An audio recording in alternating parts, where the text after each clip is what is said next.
আসসালামু আলাইকুম। জীবনে যদি অসাধারণ সাফল্য পেতে হয় তাহলে আমাদের চিন্তা আর কাজ দুটোতেই একটা বিরাট পরিবর্তন আনা দরকার। গ্র্যান্ড কার্ডনের দ্য 10x রুল ঠিক এই ফিলোসফিটা নিয়ে কথা বলে। চলুন আজ আমরা গভীরে গিয়ে দেখব কিভাবে এই একটা নিয়ম আমাদের ভাবনার জগৎটাকেই বদলে দিতে পারে। দেখুন, এই পুরো নিয়মটা দাঁড়িয়ে আছে দুটো খুব সহজ কিন্তু ভীষণ শক্তিশালী আইডিয়ার ওপর। প্রথমটা হলো আমরা যা অর্জন করতে পারি বলে ভাবি তার থেকে 10 গুণ বড় লক্ষ্য ঠিক করা।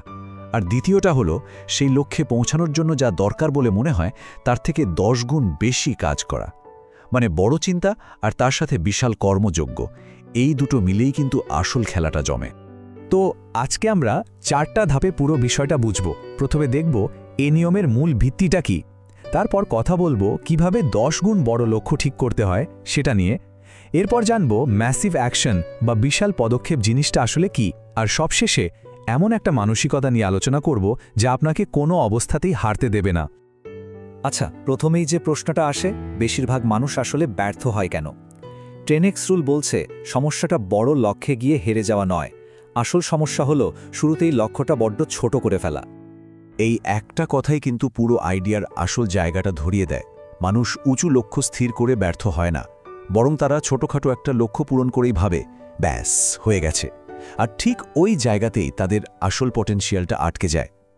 10x রুল ঠিক এই মানসিকতাটাকেই ভাঙতে চায়। এখন মনে হতে পারে এত বড় গোল সেট করা মানে তো শুধু স্বপ্ন দেখা, তাই না? না, ব্যাপারটা ঠিক তা না। এটা আসলে একটা খুবই শক্তিশালী স্ট্র্যাটেজি। চলুন দেখি এর পেছনের আসল পরিকল্পনাটা কি। 10 গুণ বড় লক্ষ্য ঠিক করার পেছনে কয়েকটা দারুণ কারণ আছে। প্রথমত, আমরা প্রায় কোনো কাজে কতটা সময়, টাকা বা শক্তি লাগবে তার হিসাবে ভুল করি। বড় লক্ষ্য থাকলে সেই ভুলটা পুষিয়ে যায়। দ্বিতীয়ত, একটা বিশাল লক্ষ্য আমাদের ভেতর থেকে অমচম একটা এনার্জি আর মোটিভেশন তৈরি করে। আর তৃতীয়ত, বড় লক্ষ্য সবসময় সফল মানুষ আর সম্ভাব্য সহযোগীদের দৃষ্টি আকর্ষণ করে। আসুন একটা ছোট্ট উদাহরণ দিয়ে ব্যাপারটা বুঝি। ধরুন সাধারণ লক্ষ্য হলো 1000 ক্লায়েন্ট জোগাড় করা। 10x রুল অনুযায়ী লক্ষ্যটা হবে 10,000 ক্লায়েন্ট। ভাবুন তো, লক্ষ্যটা যখন এত বড় হয়ে যায় তখন কি আর শুধু স্থানীয় বিজ্ঞাপনের কথা ভাবলে চলে? না, তখন চিন্তাটাই চলে যায় জাতীয় বা আন্তর্জাতিক পর্যায়ে। পুরো স্ট্র্যাটেজিটাই বদলে যায়। শুধু বড় বড় লক্ষ্য ঠিক করলেই তো হবে না, তাই না? সেই লক্ষ্যকে বাস্তবে রূপ দিতে যা দরকার সেটাই হলো সাফল্যের আসল ইঞ্জিন। চলুন এবার এই ম্যাসিভ অ্যাকশন বা বিশাল কর্মযোগ্য নিয়ে কথা বলা যাক। তাহলে এই ম্যাসিভ অ্যাকশন জিনিসটা আসলে কি? এটা হলো এমন পরিমাণে কাজ করা যা দেখে অন্যরা হয়তো ভাববে এটা তো অস্বাভাবিক। মানে এটা সাধারণ অনেক পরিশ্রম করার ধারণাকেও ছাড়িয়ে যায়। এটা হলো নিজের ফিল্ডে একরকম আধিপত্য তৈরি করার মতো ব্যাপার। একটা বাস্তব উদাহরণ দিলে ব্যাপারটা আরও পরিষ্কার হবে। ধরুন একটা অনলাইন কোর্স প্রমোট করতে হবে। সাধারণ চেষ্টায় হয়তো দিনে একটা পোস্ট করা হয়, কিন্তু ম্যাসিভ অ্যাকশন মানে হলো প্রতিদিন সোশ্যাল মিডিয়ায় 5টা পোস্ট দেওয়া, সপ্তাহে 2টো লাইভ ওয়েবিনার করা, 500টা পার্সোনাল ইমেল পাঠানো, আর প্রতিদিন একটা করে নতুন ইউটিউব ভিডিও আপলোড করা। মানে চারদিক থেকে একটা ঝড় তুলে দেওয়া। ওকে, বড় লক্ষ্য ঠিক হলো, প্রচুর কাজও করা হচ্ছে, কিন্তু সবচেয়ে জরুরি যে জিনিসটা সেটা হলো মাইন্ডসেট। কারণ এই বিশাল লক্ষ্য আর কঠিন পরিশ্রমটা ধরে রাখতে হলে একটা বিশেষ মানসিক জোর দরকার। কার্ডনের মতে সাফল্যের পথে সবচেয়ে বড় শত্রু কি জানেন? সেটা হলো নিজেকে পরিস্থিতির শিকার ভাবা বা ভিকটিম মেন্টালিটি। যখনই আমরা ভাগ্য বা পরিস্থিতির দোহাই দিই তখনই কিন্তু আমরা নিজেদের ক্ষমতাটা অন্যের হাতে তুলে দিই। তাহলে সমাধান কি?